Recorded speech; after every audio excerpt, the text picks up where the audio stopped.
The chandeliers still glistened, though their crystals trembled faintly with every murmur and shuffle of shoes on the marble floors. The mansion smelled of roses and sandalwood incense, the scent Elara Vance had chosen for her husband's funeral only days ago.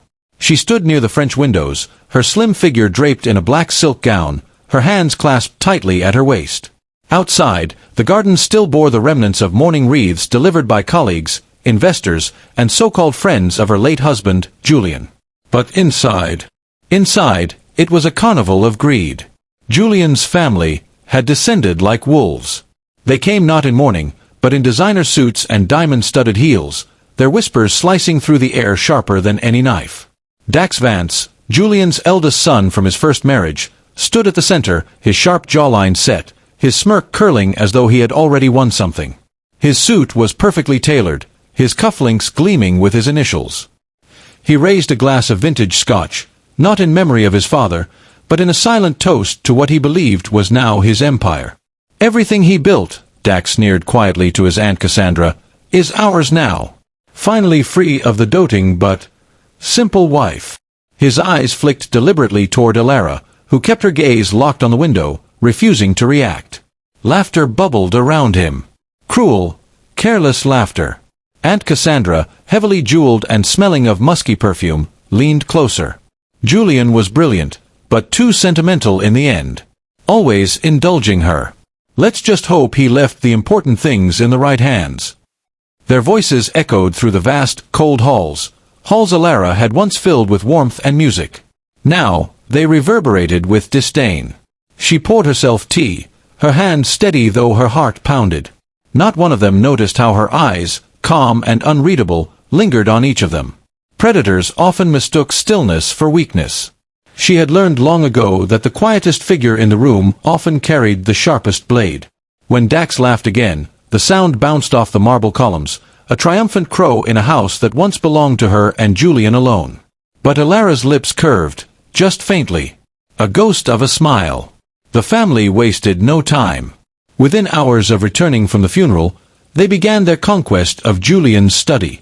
Books were flung from shelves. Drawers yanked out. Dusty files tossed aside. The grand oak desk, Julian's sanctuary of thought, was stripped bare. Elara walked in silently, carrying a tray of steaming tea. The chaos paused just long enough for her presence to be acknowledged, then dismissed. "Mrs. Vance," Dax said, dripping disdain on the title, "you really don't need to trouble yourself. This is family business." She set the tray down carefully on the edge of the desk.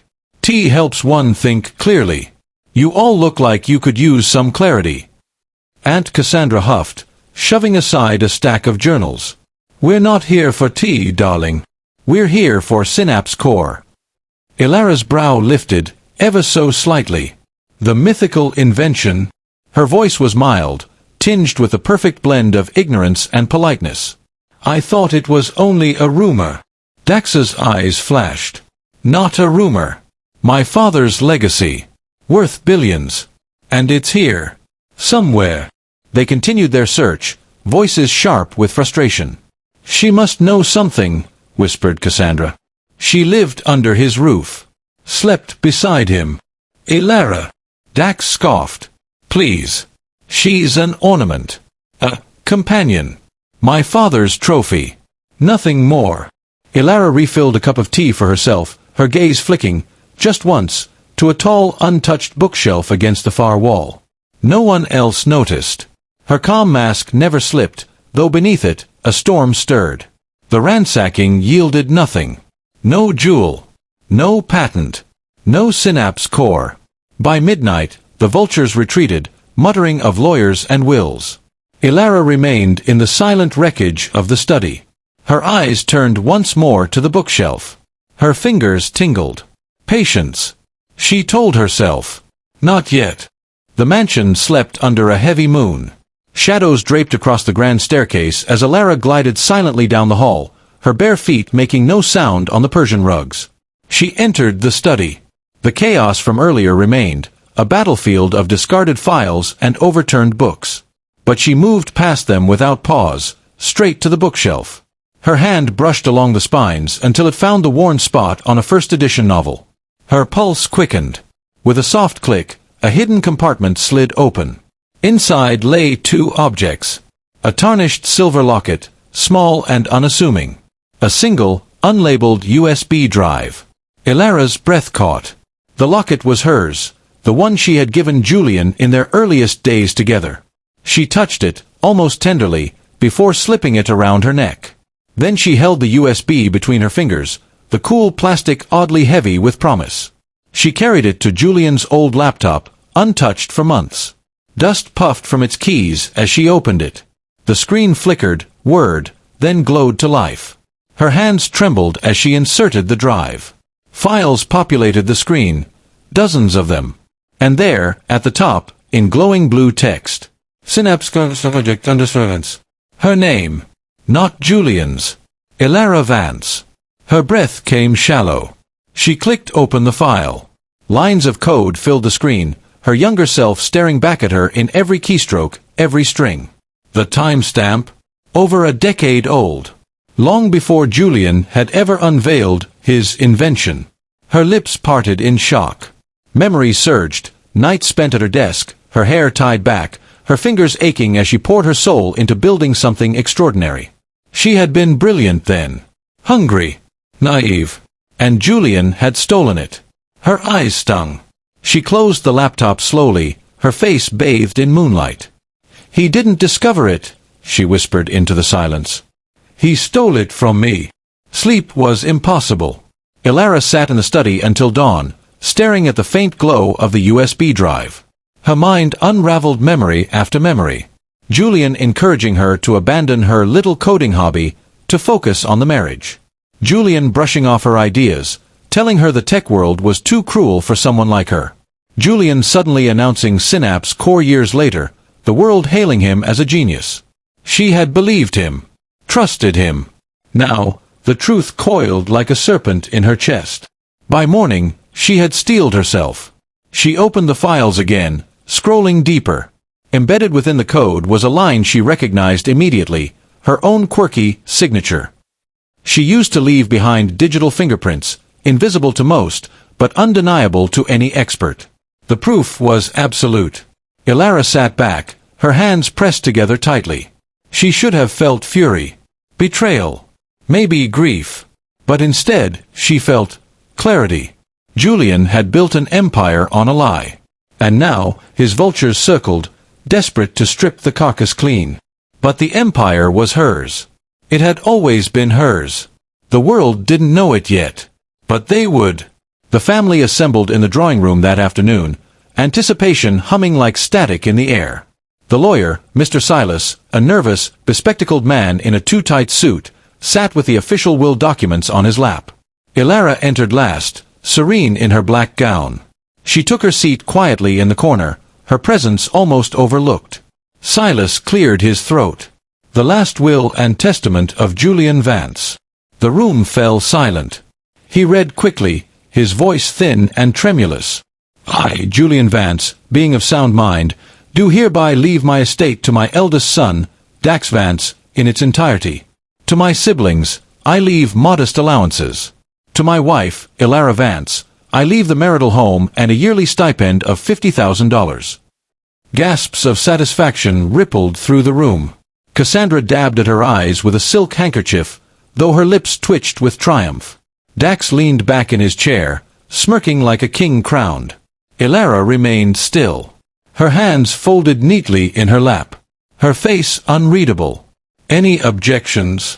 Silas asked, his voice barely audible. None were spoken. But Elara's hand twitched, just once, almost imperceptibly. Inside her chest, a storm gathered strength. The vultures thought the feast was theirs. But they had no idea the ghost in Julian's machine had already awakened. The silver locket rested heavy against Elara's chest. She had polished it the night before, her fingers tracing the faint inscription along its edge. This morning, with sunlight cutting through the mansion's tall windows, she noticed something new, a finer etching inside the clasp. Barely visible unless you tilted it just so. The place where we first truly connected. Elara froze, heart racing. Julian's handwriting. His code, wrapped in sentimentality. She whispered aloud, The observatory. Years ago, when they were still new, before marriage, before betrayal, Julian had taken her to the city's old observatory. They had spent a night watching the stars, laughing at the constellations, dreaming about the future. It was the only time she felt he'd really seen her. Now, years later, it became a clue. That evening, Elara drove herself across the city. The observatory loomed against the dusky horizon, abandoned yet dignified. Dust and time had taken over, but its skeleton of iron and glass still pointed to the sky. Inside, silence reigned. Moonlight pooled across cracked tiles. She stepped carefully, her heels echoing softly. Near the far wall, beneath a rusted telescope, her hand brushed something loose. A floorboard. She knelt, prying it open. Inside lay an antique telescope, carefully preserved, far newer than its surroundings. Along its brass base, etched in fine strokes. The stars tell no lies, but the moon holds a secret. Her pulse quickened. Another breadcrumb. Another game Julian had set in motion. She straightened slowly, whispering to the empty dome, "What did you hide from them, Julian? And why leave it for me?" The observatory swallowed her question. Only the stars above blinked back. The next morning, Elara walked into Mr. Silas's cramped office downtown. Stacks of legal documents leaned precariously on every surface. Dusty blinds filtered weak sunlight. Silas looked up from behind his desk, startled. "Mrs. Vance, you shouldn't be here." "I found something," she said, placing the USB drive on his desk. She opened her laptop and showed him the files, her name emblazoned across the Synapse Core project. Silas adjusted his glasses nervously, flipping through the code. "This is substantial, but not enough. These could be drafts. Notes. Nothing proving ownership in court." Elara's jaw tightened. "You know better. You see my digital fingerprint. My timestamp.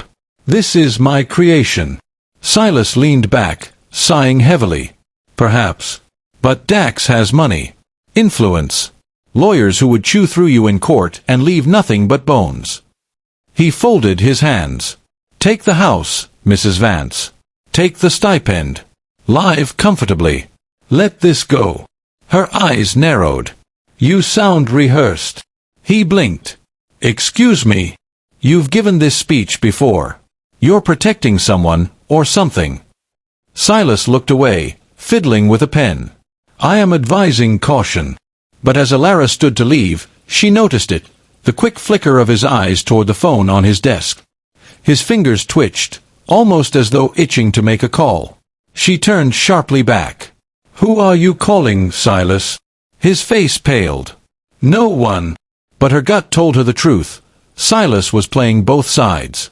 Later that evening, she sat in her car outside his office, watching through the window as he lifted the phone to his ear. His voice, muffled, drifted faintly through the glass. "She's onto something," he whispered. "But I played it off." Elara's nails dug into her palms. Silas was not her ally. Not yet. The following day, chaos returned to the mansion. Contractors arrived with sledgehammers, ordered by Dax under the guise of renovations. But Elara knew better. Walls were ripped open. Floorboards pried up. Chandeliers removed. The family prowled the halls as workers tore into the house's bones, desperate for something hidden. Elara confronted Dax in the foyer. "You're destroying Julian's home." Dax smirked, not even pausing as he directed two men to strip the wallpaper. "Homes are replaceable. Legacies are not. Father hid something here, and I'll find it." "What if you destroy it first?" she asked coldly. He leaned close, his breath sharp with whiskey. "Then I'll still own the ruins. And you? You'll be the widow sipping tea in the corner, pretending not to notice when history forgets you." She held his gaze, unflinching. History doesn't forget truth. For a moment, something flickered in his eyes.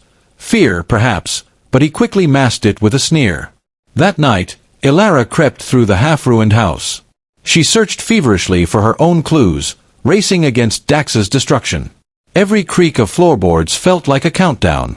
In the library, she found a faint mark on the inside of a wall panel. Julian's handwriting again. The truth survives only if you seek it faster than they destroy it.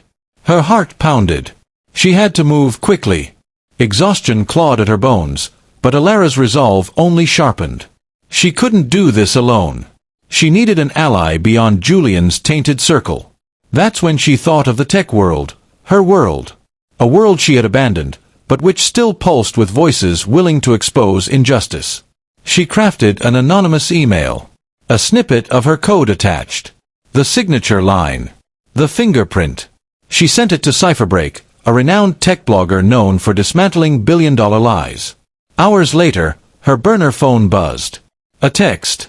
Meet me. Midnight. Café Nocturne. The café was dimly lit, its windows fogged with condensation. At the back table sat a man in his 30s, lean and intense, with dark eyes that scanned her the moment she walked in. "You're the widow," he said bluntly. "I'm the author," she replied, sliding into the booth. He studied her. This code, it's not just stolen genius. It's the foundation of a technology that could change everything. Energy, communication, AI. If you're telling the truth, I am, then this isn't just about inheritance. He leaned forward. This is about rewriting the story of who really invented the future. Elara's throat tightened. For the first time in days, she felt the faintest flicker of hope. Cypherbreak extended his hand. "Let's burn the lie together." She clasped it firmly. "Let's." The telescope's engraving haunted her. The moon holds a secret. Cypherbreak's network traced the clue to a remote bank branch, long abandoned but still maintaining its vault. Julian's old records matched. A safe deposit box under his name. Elara's hands shook as she signed the access form. The bank manager, weary and suspicious, slid the small metal box across the counter. In the private room, she opened it. Inside lay a leather folder, sealed with wax. Her breath caught as she broke it open. It wasn't the patent. It was a will. Not the will Silas had read. This one was meticulously drafted, notarized, and unshakably valid. And it left everything, not to Dax, not to the family, but to a foundation. The Elara Vance Innovation Fund. The words blurred as tears filled her eyes. The document named her as the rightful steward, the true inventor of Synapse Core. Her pulse thundered. The empire wasn't lost. The vultures hadn't won. Julian, in his final act, had handed her the weapon she needed. She pressed the will to her chest, whispering, "The game has changed." And outside the bank, under the pale light of the moon, she felt it, Julian's shadow. Watching. Guiding. For the first time since his death, she wasn't just surviving. She was preparing for war. Elara walked into Silas's office at dusk. The blinds were drawn, but light from the city outside fractured through, cutting sharp bars of shadow across his desk. She dropped the leather folder onto the table. The second will. Silas froze, his pen mid-scratch across a legal pad. His Adam's apple bobbed as he swallowed. "You knew," Elara said, her voice steady but low. "All along. Didn't you?" Silas tugged at his collar. "Mrs. Vance." "Elara." Her tone was sharper now. "Stop hiding behind formality. You drafted this, Silas. You drafted his real will. Why pretend otherwise? Why keep me in the dark?" His eyes darted to the folder, then to her face. Sweat beaded at his temples. Finally, he slumped back into his chair, the weight of his own deception pressing down. "You weren't supposed to find it this way," he muttered. "Julian left breadcrumbs," she said. "The observatory. The telescope. He wanted me to find the truth. Why hide it from me?" Silas sighed, rubbing his forehead. "Because I was torn. Julian's family has power. Dangerous power. When he came to me in those last weeks, sick and regretful, I thought he was paranoid. He made me draft that second will, made me swear to keep it hidden until you proved yourself." Elara leaned forward. "Proved myself. He said you would understand. That only if you discovered the clues, only if you fought for it, would you be strong enough to survive what came after." He was terrified, Elara. Terrified of his own family. Terrified of what they'd do to bury the truth. Her heart hammered.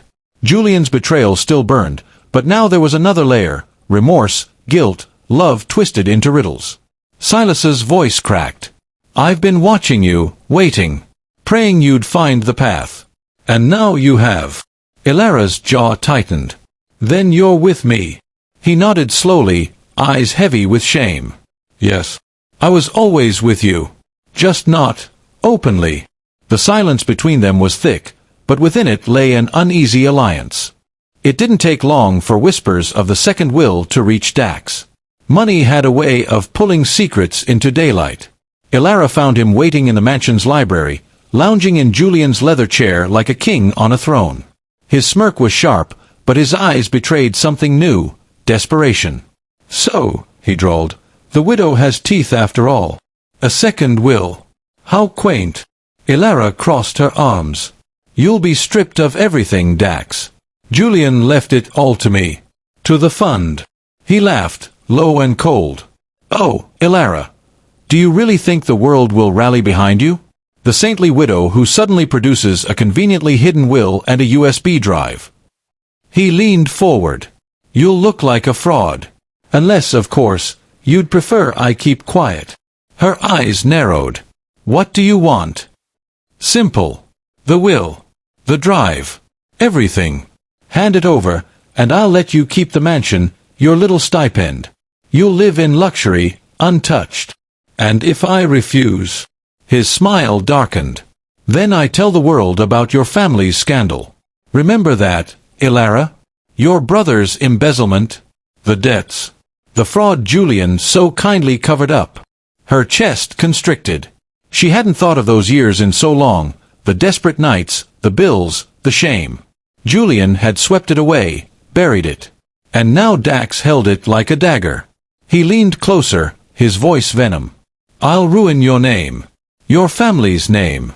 No one will see you as a visionary. Only as a fraud's widow. Pathetic. Broken. A leech. For a heartbeat, her hands trembled. Then she inhaled slowly, forcing calm. You mistake me, Dax, she said, her voice icy. I don't fear ruin. I fear silence. And I will not be silenced again. She turned and walked away, leaving his threats to echo in the library's hollow walls. But inside, the old shame gnawed. Could the world believe in her if they knew her past? Silas contacted her that night with urgency. Julian left one last breadcrumb, he said. In his lab. Together, they descended into the private laboratory hidden beneath the mansion. Dust lay thick, but the machines hummed faintly, as if waiting for their master's return. In the center of the room stood a locked console. Elara inserted the USB. The machine whirred, lights flickered, and then, impossibly, Julian appeared. A hologram. His face was pale, thinner than she remembered. His eyes, though, were alive, burdened, sorrowful. Elara, the recording said, his voice trembling with emotion. If you're seeing this, it means I'm gone. And that you found the truth I hid. She froze, breath caught in her chest. I was weak, the hologram confessed. I stole from you. From the woman I loved more than anything. I told myself it was to protect you from the cruelty of this world. But the truth is simpler. I was afraid. Afraid of being overshadowed by your brilliance. Afraid that I would be forgotten. Elara's knees nearly buckled. Tears welled in her eyes. Julian's voice cracked. Every accolade I received was built on your genius. And it killed me. In my final days, I couldn't bear the thought of leaving you with nothing but lies. So I built a path for you to reclaim what was always yours. The hologram looked straight into her, eyes shimmering with regret. Forgive me if you can. And if you cannot, then at least take what is yours. Take it, Elara, and make the world remember your name. The projection flickered, then died. The silence that followed was unbearable. Silas whispered, Now you have everything. But Elara only stood there, tears streaking her cheeks, her fists clenched. Everything, except the man she once loved, and the years stolen by his betrayal.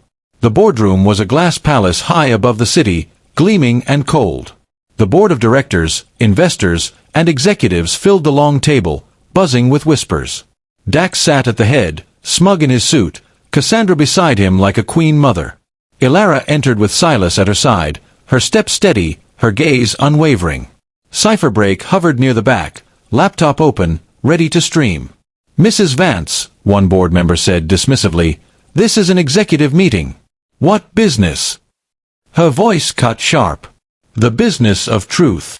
She plugged the USB into the projector. The screen lit with lines of code. "This," she said, her voice echoing, "is Synapse Core. The invention credited to Julian Vance. But here," she pointed, her hand steady, "is my signature. My timestamp. A decade before Julian claimed it as his own." Gasps rippled through the room. Dax barked a laugh. Forgery. Desperation from a widow clinging to scraps. Elara turned. "Then let Julian speak for himself." With a click, the holographic confession filled the room. Julian's face, his trembling voice, his admission of theft and regret. Silence followed. A suffocating silence, broken only by the sound of Cassandra's muffled gasp and Dax's furious hiss. One board member whispered, "Good God!" Another muttered, "It's undeniable."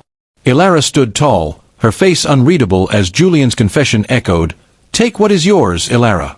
Make the world remember your name." When the hologram ended, the boardroom felt changed, fractured. The silence didn't last. Dax exploded from his seat, slamming his fist against the table. "This is manipulation. A trick. She forged it all." But his voice wavered. The certainty was gone. Board members exchanged glances. Some avoided his eyes altogether.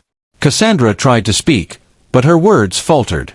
The hologram had pierced through their defenses in a way no document could. One director stood. "The first will. It was a sham." Another said sharply, "If Julian admitted the truth himself, then our allegiance is misplaced." Dax's face twisted, desperation bleeding into rage. "You'd believe her over me? Over my family?" "Yes," a voice said firmly from the end of the table. All eyes turned to Elara. Her voice was calm, steady, a blade of quiet power. "Because the truth doesn't unravel when it's tested. Lies do. And yours are unraveling now, Dax." Cipherbreak's live stream buzzed on screens across the world. The chat exploded, thousands watching in real time as the empire of lies began to collapse. Dax's face drained of color. His empire, his inheritance, was slipping through his fingers. And Elara. For the first time, she wasn't just the widow in black. She was the architect reclaiming her creation. The boardroom air was charged, electric. Every breath felt amplified as the directors shifted uneasily in their leather seats. Dax's face was flushed crimson, his fists white-knuckled against the polished table. Elara remained standing, a still figure against the chaos. The USB drive pulsed faintly on the projector, as though the code itself had a heartbeat. One director cleared his throat. "There's no denying the evidence. Julian's own confession. The original source code. The timeline." Another added, "Dax, you've misled us. Deliberately. I am his heir." Dax barked, veins straining in his neck. "Everything he built belongs to me." A heavy silence followed. Then, the chairman spoke, an elderly woman with sharp eyes, whose voice sliced through the noise. "No, Mr. Vance. The empire was built on a theft. And the true architect sits before us now." Her gaze shifted to Elara. The vote was swift. Unanimous. Dax and his siblings were stripped of their executive positions.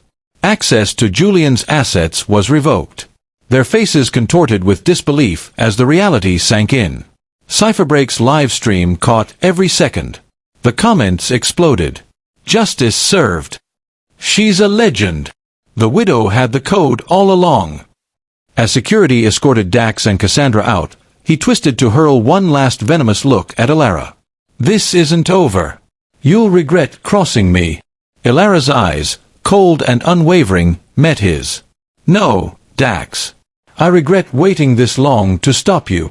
The cameras loved it. The world loved it." By the time she stepped out of that glass palace, Elara Vance wasn't just a widow anymore. She was a storm. The mansion was eerily quiet. Days earlier, it had been full of voices, mocking, greedy, tearing the walls apart in search of treasure. Now, their belongings were gone, their perfume and whiskey scents scrubbed from the halls. Elara moved slowly through the house, her footsteps echoing. Every corner seemed to whisper memories, Julian's laughter, his betrayals, the vulture's cruelty. She paused at the study. The desk sat empty, its drawers bare. She stepped behind it, lowering herself into Julian's leather chair. The smell of aged mahogany and dust filled her lungs. The chair creaked softly as she leaned back, staring at the bookshelves where the first clue had hidden. Her hand drifted across the desktop. She could almost see him there, Julian, with his charming smile, his lies tucked neatly beneath it. For a long time, she just sat. Not grieving, not angry. Just still. Finally, she whispered, "I don't hate you anymore." She stood, walked around the desk, and with one firm push, turned the chair to face the window. Empty. Waiting. The Empire's throne was hers now, but she would not sit in the shadow of his ghost. She would build something new. The press conference was held in the grand atrium of the Innovation Tower, streamed live to millions. Journalists packed the floor, cameras flashing like a storm of lightning. Elara stepped up to the podium, dressed in a crisp ivory suit. No morning black. Her locket glimmered faintly under the lights. She stood tall, her voice carrying steady and strong. Julian Vance is remembered as a genius.